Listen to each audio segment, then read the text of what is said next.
परिहार पर अच्छे आचरण को देखते हुए कैदियों को 15 साल बाद, 16 साल बाद, 14 साल बाद छोड़ा जाता रहा है और उसी का फायदा आनंद मोहन को मिला है। और आनंद मोहन की रिहाई के लिए तो कानून में ही संशोधन कर दिया गया। तो आनंद मोहन को सजा हो चुकी है, सजा भुगत भी लिए हैं। अगर मान लीजिए कि सुप्रीम, ये मामला तो हाई कोर्ट में पहुंच गया है, PIL हो गया है जी, ये गलत हुआ दूसरी बार फिर सुप्रीम कोर्ट में भी जा सकता है। लेकिन ये पहले अगर PIL हुआ होता तो शायद सरकार ऐसा फैसला ले ही नहीं पाती। PIL देर से हुआ, तो मुझे लगता है कि सरकार ने ये फैसला लेने के पहले सारे कानूनी पहलुओं का पर विचार किया होगा, सलाह किया होगा और तब जाकर फैसला लिया होगा। मुझे नहीं लगता है कि पटना हाई कोर्ट में जो PIL दायर हुआ है उसका कोई नतीजा निकलेगा। लेकिन फिर पटना हाई कोर्ट से सुप्रीम कोर्ट जा सकता है मामला। कोर्ट मान भी ले कि ठीक है वो सज़ा पूरी कर चुके हैं, तो भी वो चुनाव नहीं लड़ पाएंगे, क्योंकि जिसको 2 साल या 2 साल से ज़्यादा की सज़ा हो चुकी होती है वो सज़ा खत्म होने के बाद भी 6 साल तक चुनाव नहीं लड़ सकता है।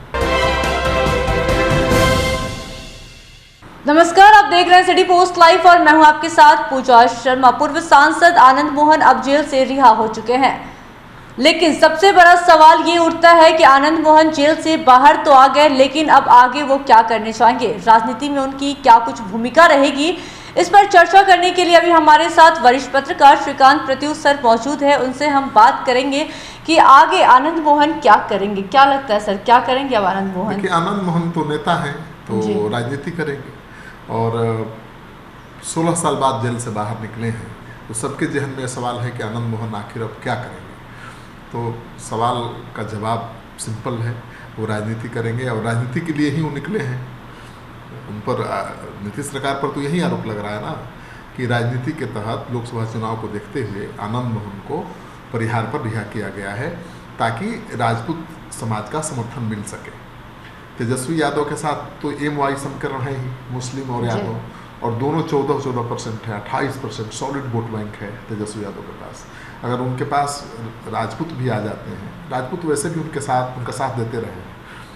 यादव और राजपूत में लड़ाई 1990 के दशक में चली थी जब लालू यादव पहली बार आए थे सत्ता में, तो लेकिन बाद में आगे चलकर यादवों और राजपूतों का गठजोड़ भी हुआ, दोनों मिलकर भी चुनाव लड़े। और आप देखेंगे कि लालू यादव के जो 4 सांसद जीते थे, चारों राजपूत थे। तो माना जाता है कि राजपूत का वोट पहले भी मिलता रहा है, लेकिन आनंद मोहन के आने के बाद राजपूत समाज गोलबंद हो सकता है, खासतौर पर कोसी इलाके में आनंद मोहन का बहुत प्रभाव है। और केवल राजपूतों में ही नहीं है, ब्राह्मणों का भी पूरा समर्थन उनको मिलता रहा है। और चर्चा ये भी है कि इस चुनाव में अभी से उलझ जाएंगे, मतलब पूरे कोसी में घूमेंगे और महागठबंधन उनको घुमाएगा। जहाँ पर भी जाएंगे उनके स्वागत की व्यवस्था महागठबंधन के नेता करेंगे, क्योंकि महागठबंधन में तो कई दल हैं, लेकिन ज़्यादा सक्रिय रहेंगे RJD के लोग, JDU के लोग। तो मुझे लगता है कि RJD एक बड़ी पार्टी है, JDU भी एक बड़ी पार्टी है, तो दोनों का संगठन बहुत मजबूत है। तो आनंद मोहन को ज़्यादा मेहनत नहीं करना पड़ेगा, उनकी पार्टी तो ख़त्म हो चुकी है, बिहार पीपुल्स पार्टी।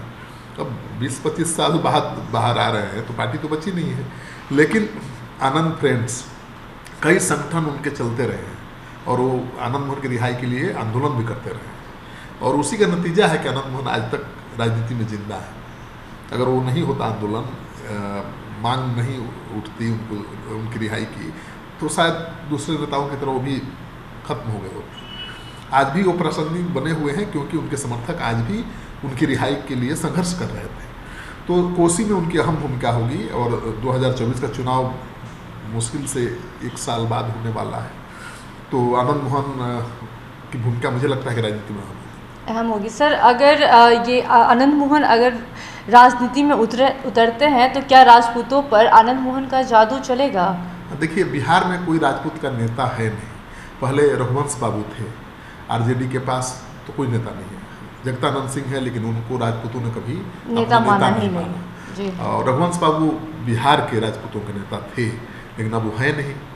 और ऐसे में आनंद मोहन राजपूतों के नेता के रूप में उभर सकते हैं। पहले भी थे, 90 के दशक में जब लड़ाई छिड़ी थी आरक्षणों को लेकर, दल जो पिछड़े थे और अगड़े थे उनके बीच लड़ाई छिड़ी थी, तो 2 ही बड़े नेता थे कोसी में जो इस लड़ाई की उपज थे, इस लड़ाई की वजह से नेता बने। एक पप्पू यादव और एक आनंद मोहन। लालू यादव तो बड़े नेता बन ही चुके थे और इस लड़ाई में पप्पू यादव ने यादवों का मोर्चा संभाला, जो आरक्षण का विरोध कर रहे थे उन पर निशाना साधना शुरू किया, और आनंद मोहन आरक्षण के विरोध वाले के साथ थे। तो बहुत लड़ाई चली और उसमें दोनों छत्रप, एक राजपूत के बड़े नेता के रूप में उभरे आनंद मोहन, ब्राह्मणों के बड़े नेता सपोर्ट मिला उनको, दूसरी तरफ पप्पू यादव उभरे। लेकिन आज की तारीख में पप्पू यादव भी हाशिए पर है, क्योंकि आरजेडी को उनसे डर लगता है और वो चाहते हैं कि लालू यादव की विरासत हम संभालें, जबकि लालू यादव का विरासत संभालने वाला खुद उनका बेटा है। तेजस्वी यादव ने अपनी काबिलियत भी साबित कर दी है, चुनाव में 80 सीट जीत करके काबिलियत भी विधानसभा में साबित कर दी है, तो नेता बन चुके हैं। अब वो लालू को अपने विरासत संभालने की किसी को चिंता नहीं है। तो पप्पू यादव जिस तरह से दावा कर रहे थे कि लालू यादव की वारिस वही है, उस वजह से दूरी बढ़ गई है। तो आरजेडी सपोर्ट नहीं करेगा पप्पू यादव को। जिस आरजेडी के खिलाफ वो लड़ते रहे हैं वही आरजेडी अब आनंद मोहन का सपोर्ट करेगी। तो आनंद मोहन पूरे कोसी में घूमेंगे, बिहार में घूमेंगे और राजपूतों को महागठबंधन के पक्ष में गुलबंद करेंगे। लेकिन आपका एक सवाल था कि वो चुनाव लड़ पाएंगे कि नहीं? जी, चुनाव लड़ पाएंगे या नहीं?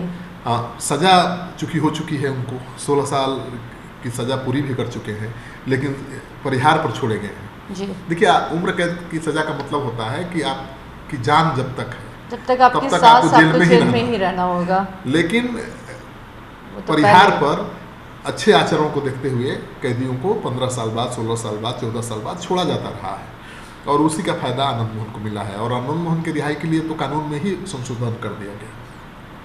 तो आनंद मोहन को सजा हो चुकी है, सजा भुगत भी लिए हैं। अगर मान लीजिए कि सुप्रीम, ये मामला तो हाई कोर्ट में पहुंच गया है, PIL हो गया है जी, ये गलत हुआ दूसरी बार फिर सुप्रीम कोर्ट में भी जा सकता है। लेकिन ये पहले अगर PIL हुआ होता तो शायद सरकार ऐसा फैसला ले ही नहीं पाती। PIL देर से हुआ, तो मुझे लगता है कि सरकार ने ये फैसला लेने के पहले सारे कानूनी पहलुओं का पर विचार किया होगा, सलाह किया होगा और तब जाकर फैसला लिया होगा। मुझे नहीं लगता है कि पटना हाई कोर्ट में जो PIL दायर हुआ है उसका कोई नतीजा निकलेगा। लेकिन फिर पटना हाई कोर्ट से सुप्रीम कोर्ट जा सकता है मामला। कोर्ट मान भी ले कि ठीक है वो सज़ा पूरी कर चुके हैं, तो भी वो चुनाव नहीं लड़ पाएंगे, क्योंकि जिसको 2 साल या 2 साल से ज़्यादा की सज़ा हो चुकी होती है वो सज़ा खत्म होने के बाद भी 6 साल तक चुनाव नहीं लड़ सकता है। तो सक्रिय राजनीति में खुद अपने चुनाव नहीं लड़ पाएगा आनंद मोहन। सर, अगर आनंद मोहन खुद चुनाव नहीं लड़ पाएंगे तो क्या वो अपनी पत्नी लवली आनंद को चुनावी मैदान में उतारेंगे? उनकी पत्नी लवली आनंद तो सांसद रह भी चुकी पहले भी रह चुकी है और उनका बेटा अभी भी आरजेडी का विधायक है। तो हो सकता है कि बेटे को लोकसभा में लॉन्च कर दें। और लवली आनंद का तो लोकसभा चुनाव लड़ना तय है। अब ये भी सवाल आपके मन में उठ रहा है कहाँ से लोग लड़ेंगे जी। तो कोसी इनका इलाका है, कोसी में बहुत प्रभाव है इनका और कोसी की किसी सीट से ये लड़ सकते हैं। लोकसभा में भी 10 से 15 सीटें ऐसी हैं जहाँ पर राजपूत वोटर का बहुत दबदबा है, निर्णायक भूमिका में है राजपूत। तो उनमें से किसी सीट पर लड़ा देंगे तो लवली आनंद जीत जाएंगे।